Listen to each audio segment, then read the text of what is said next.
A presença hoje é do urologista e cirurgião Marcelo Lamy Miranda. Marcelo esteve aqui num programa já, mas a demanda por tipo de informação da atividade dele é muito grande e diz respeito muito ao interesse especificamente masculino. É com o médico, o doutor Marcelo Lamy Miranda, que nós passamos a conversar agora. Então, Marcelo, a pedidos, pode dizer, a pedidos, Marcelo Lamy Miranda. Pedidos, porque todo mundo querendo saber dessas coisas, principalmente no departamento masculino, né? Uhum. Essa questão dessa quase banalização do câncer de próstata. Não é raro, você tá sempre alguém do seu relacionamento, do relacionamento da gente, que tem um problema desse. Isso é uma predisposição genética, Marcelo? O câncer de próstata, para o ano passado, foi estimado quase 70 mil casos de câncer de próstata no Brasil. 1 a cada 6 homens vai ter. Então, com certeza, alguém do teu círculo de amizades vai ter esse câncer de próstata. Então, não foi que está ficando mais comum. Acho que está se diagnosticando mais, cada dia mais e mais cedo. Está tendo mais informação a respeito, né? Muito na mídia, um grande ajuda de vocês. Toda hora martelando a ideia do câncer de próstata, fazendo o homem ir ao médico, coisa que não ia. Ele achava que era só coisa de mulher, mas hoje a gente sabe que ele adoece também.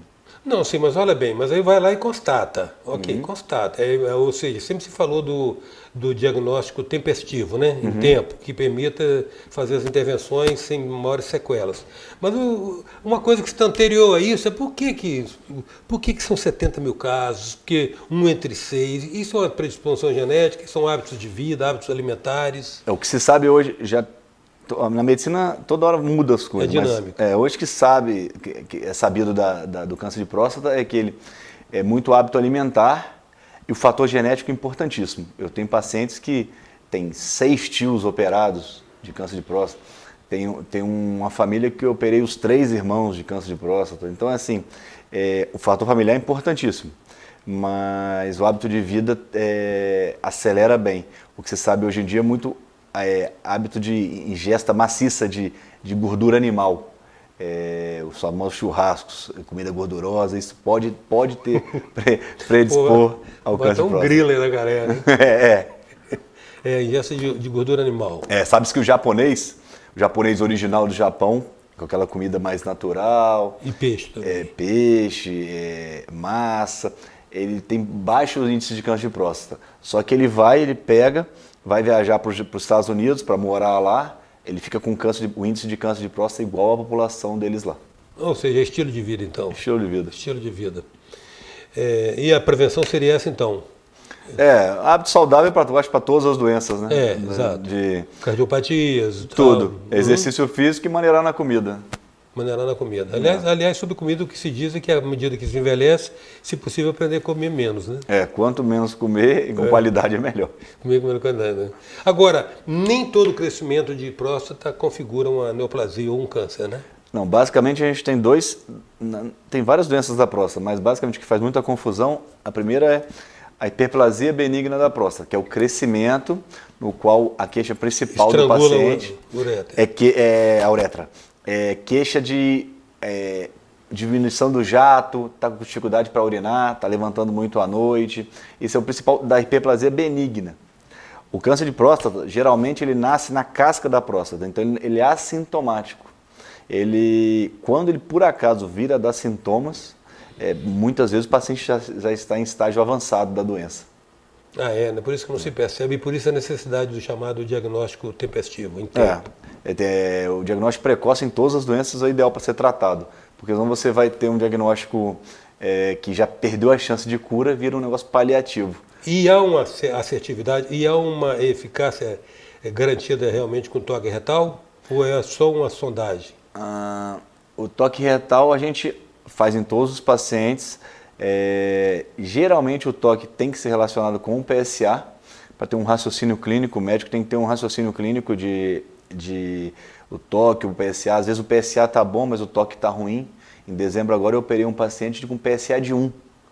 1 é absolutamente normal, só que o toque dele tinha um nódulo. Mas a grande maioria dos pacientes hoje o PSA vai elevando e o diagnóstico é feito por causa dessas elevações. Mas vira e mexe, você pega um paciente com toque alterado. Nesse paciente, se for você e está o toque alterado com PSA normal, você salvou a vida do paciente, do que esperar subir. Às vezes o tumor é tão agressivo que não dá tempo do PSA subir. E aí quando o paciente subiu o PSA, ele já está metastático. Então, e o toque, na verdade, você afere o que ali? Se tem você falou tumores, não, carocinhos, se tem alguma irregularidade na próstata. Como o tumor da próstata nasce na periferia, na parte externa da próstata, você consegue tocar pelo menos a base até o ápice da próstata.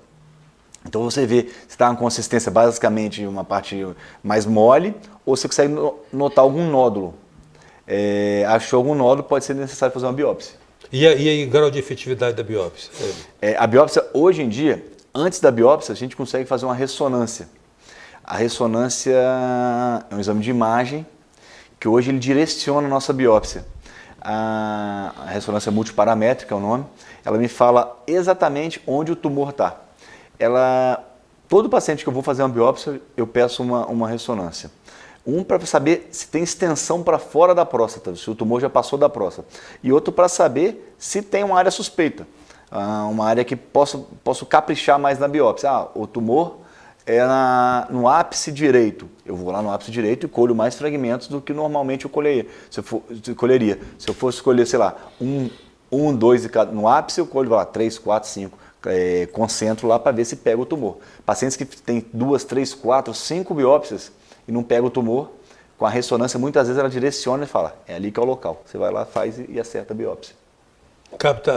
Captura a amostragem correta. E muitas vezes deixa o paciente parar, ele para de fazer biópsias, por exemplo, você direciona mais, vai fazer do lado esquerdo? Não, o negócio está à direita, então você capricha lá, faz do lado esquerdo também, mas a direita é o lugar que você vai mais caprichar para ver se dá positivo e o paciente não perde tempo e vai ser mais rapidamente tratado.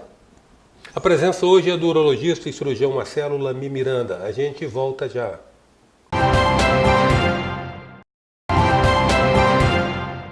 Voltamos com a presença do urologista e cirurgião Marcelo Lamy Miranda. Marcelo, os exames que você estava se referindo no bloco anterior para identificar a progressão da patologia, o nível que é a patologia, permite identificar inclusive a metástase, quando a metástase ocorre, quando já transbordou da próstata para a periferia, para o entorno da próstata. Todo paciente que tem um diagnóstico de tumor de próstata, de câncer de próstata, ele tem que ser estadiado. Tumores iniciais, muitas vezes, não precisa. Os tumores que a gente fala de médio risco ou alto risco, geralmente eles precisam fazer um estadiamento. O estadiamento geralmente passa por uma tomografia, ressonância e uma cintilografia óssea. Com esse exame a gente tem uma boa ideia se o paciente tem metástase ou não tem metástase. Mas hoje em dia, com o diagnóstico cada dia mais precoce, muitas vezes não é necessário num primeiro momento do diagnóstico esses exames. Mas pode no futuro vir a ter que fazer. Agora,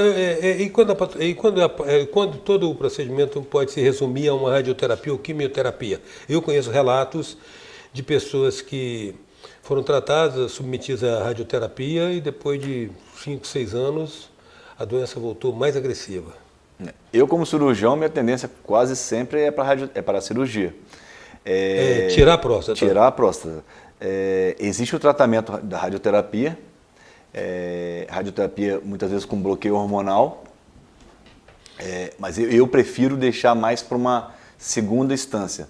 Eu deixo porque quando a gente tira a próstata do paciente, o PSA zera, e depois, se por acaso voltar a subir, a gente deixa a radioterapia com hormonioterapia para um próximo estágio de tratamento. Ao contrário, o paciente que faz radioterapia com hormônio, com bloqueio hormonal, por acaso ele começar a subir o PSA e descobrir que ele está com tumor ainda, ele até consegue ser operado, só que é uma cirurgia completamente diferente de uma cirurgia inicial, sem tratamento, porque a próstata já não tem os planos certinhos, você não consegue preservar a inervação, você não consegue muitas vezes deixar o paciente continente. Então, eu prefiro deixar a radioterapia com hormônio para uma segunda fase do tratamento. Aliás, você tocou num ponto aí fundamental para o departamento masculino, essa questão de preservação da inervação. Isso faz toda a diferença no no êxito de uma cirurgia, não? A gente tem basicamente alguns tipos de preservação nervosa. A preservação nervosa, o nervo não é visto, assim como o tumor também não é visto na hora que você está operando. Você sabe que o nervo está ali e sabe onde que tem tumor por causa das biópsias e por causa da ressonância. A gente não sabe na hora vendo assim, por exemplo, o tumor de rim, você vê o tumor de rim aqui e o rim bom. A próstata não. A próstata você vê a próstata, algumas são mais difíceis, outras são mais fáceis. E a inervação que passa geralmente pela periferia, pela lateral da próstata. Pacientes que têm tumores comprovadamente na ressonância mostrando que está para fora da próstata, são impossíveis de preservar do lado do tumor, a inervação. Tem pacientes que tem tumores avançados dos dois lados. Pô, não tem como preservar nada. Mas não vai ser preservada a preservação? Não vai ter nada de preservação nesse caso? Vai, porque muitas vezes tem variação da anatomia. Tem pacientes que a gente preserva tudo e o resultado não é satisfatório de inervação, de ereção.